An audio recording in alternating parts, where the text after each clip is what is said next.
Let's start chapter 4 Planning. Today I will explain the concept of planning. What is planning? Planning is deciding in advance what to do and how to do. And it is the essence of planning. Main point जो है वो planning का क्या है? What to do and how to do. Every organization, whether it is government owned, privately owned, it requires planning. The government make 5-year plan for the country. Small business has its own plan, while other companies have big plans, sales plan, production plans. ठीक है, all of them have some plans. कोई भी organization होगी वो without planning हो ही नहीं सकती. They make their own plans. वो कुछ ना कुछ जो है वो plan करते हैं for future. And all the business firm would like to be successful. How they can be successful? They can be successful by increasing their sales and earn profits. And all managers dream of this. जो भी managers हैं वो यही चाहेंगे कि उनकी organisation में ज़्यादा से ज़्यादा सेल्स हो और ज़्यादा से ज़्यादा प्रॉफिट अर्न कर सकें. And they strive to achieve their goal. और वो बहुत हार्ड वर्क करते हैं उन गोल्स को अचीव करने के लिए.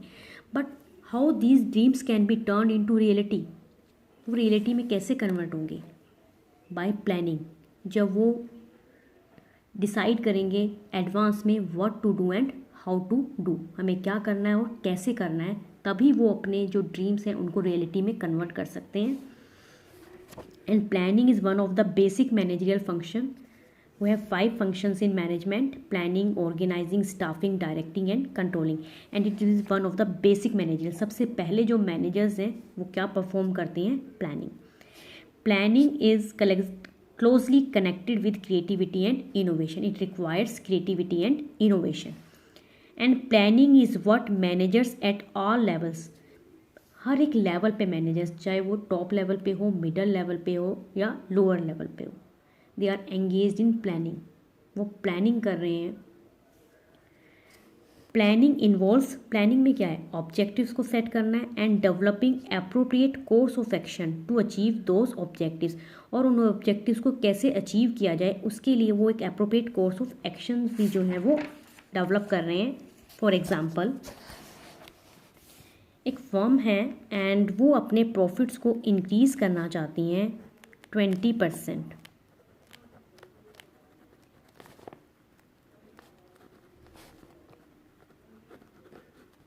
ये उनका ऑब्जेक्टिव है.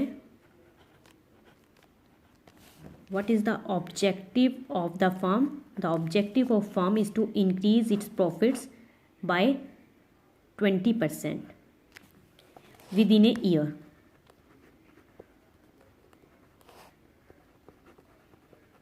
ईयर एंड तक वो अपने प्रॉफिट को इंक्रीज़ करना चाहती हैं 20% से. इसके लिए उन्होंने ऑब्जेक्टिव तो सेट कर दिया, involve setting of objectives, but वो अप्रोप्रिएट कोर्स ऑफ एक्शन भी डिटरमाइन करेंगे, डेवलप करेंगे. How to achieve those objectives, इनको हम अचीव कैसे कर सकते हैं? By reducing the cost.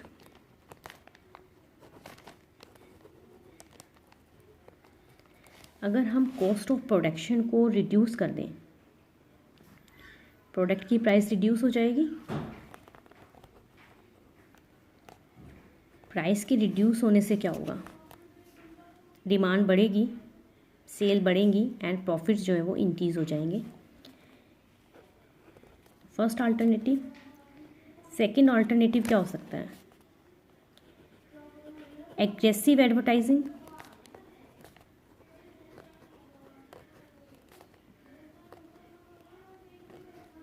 बहुत ज़्यादा एडवर्टीज़मेंट करवाएं अपनी प्रोडक्ट की.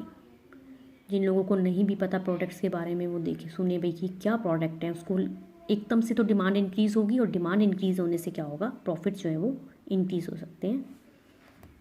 इसके अलावा और कोई अल्टरनेटिव जिससे कि हम प्रॉफिट्स को इंक्रीज़ कर सकते हैं? बाय प्रोड्यूसिंग मोर.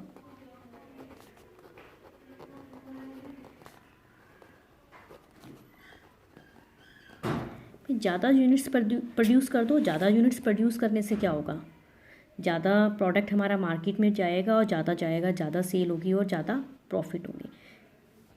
तो देयर आर डिफरेंट अल्टरनेटिव्स. तो इसमें हमें जो है वो डेवलप करना है एप्रोप्रिएट कोर्स ऑफ एक्शन, कि हम इन ऑब्जेक्टिव, जो हमारा ऑब्जेक्टिव है उसको अचीव करने के लिए किस तरह से हम उसे अचीव करें। Objective provides direction for all manager decisions and actions. अब जो भी मैनेजर डिसीज़न लेगा, ठीक है, कि प्रॉफिट्स को इंक्रीज़ करने के लिए जो भी वो एक्शंस कर रहा है, जो भी वो डिसीज़न ले रहा है कि ज़्यादा से ज़्यादा प्रोडक्शन करें, हम उसको ज़्यादा वो मटेरियल परचेज़ कर रहा है, अच्छी क्वालिटी का मटेरियल परचेज़ कर रहा है, या कॉस्ट को रिड्यूस करने के लिए वो कुछ एफर्ट्स कर रहा है, या एडवर्टीज़मेंट जो उनका डिपार्टमेंट है उसको वो ज़्यादा बजट में ज़्यादा अमाउंट दे रहे हैं, ज़्यादा फाइनेंशियल सपोर्ट दे रहे हैं अपनी सेल्स को बढ़ाने के लिए। तो जो भी डिसीजंस एंड एक्शंस हैं, तो ऑब्जेक्टिव्स ने उनको डायरेक्शन प्रोवाइड की ना। जो भी मैनेजर जो भी डिसीज़न ले रहा है या जो भी वो सोच रहा है, वो किसके अकॉर्डिंग, किसको ध्यान में रख के सोच रहा है, ऑब्जेक्टिव्स को।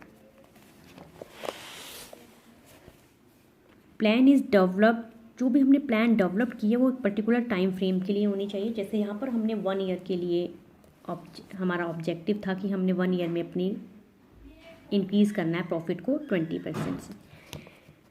टाइम फैक्टर को अगर हम कंसीडर नहीं करेंगे तो क्या होगा, कंडीशंस हमारी बिजनेस एनवायरनमेंट में चेंज हो जाएंगी, क्योंकि बिजनेस एनवायरनमेंट हमारा क्या है, डायनामिक है नेचर में। और जो हमने प्लान्स किए हैं वो सारी क्या हो जाएंगी, वेस्ट हो जाएंगी, फ्यूटाइल हो जाएंगी if it is not acted upon और इम्प्लीमेंटेड। अगर वो टाइम पर इम्प्लीमेंट नहीं हुई, उन पर काम शुरू नहीं हुआ।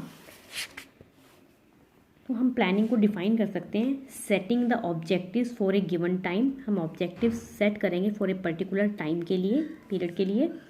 देन फॉर्मुलेट करेंगे वेरियस कोर्सेज ऑफ एक्शन, उनको अचीव करने के लिए। जैसे हमने यहाँ पर किया था, develop the various courses of action to achieve the objective.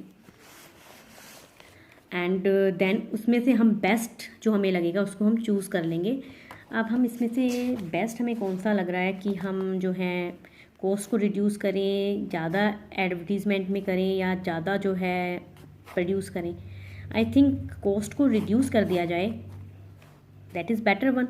कि ज़्यादा एडवर्टाइजमेंट करेंगे हम तो उसके ऊपर हमारा एक्सपेंडिचर बहुत ज़्यादा आ जाएगा। ज़्यादा यूनिट्स प्रोड्यूस करेंगे तो भी हमें लेबर्स ज़्यादा लेबर्स की ज़रूरत होगी, ज़्यादा मटेरियल की ज़रूरत होगी, कॉस्ट तो हमारी इंक्रीज़ होगी। किसी ना किसी तरह से हम अपने अगर कॉस्ट को रिड्यूस करें, ठीक है, तो इसमें से हम जो बेस्ट है उसको हम क्या करेंगे, सिलेक्ट करेंगे from among the various courses of action available.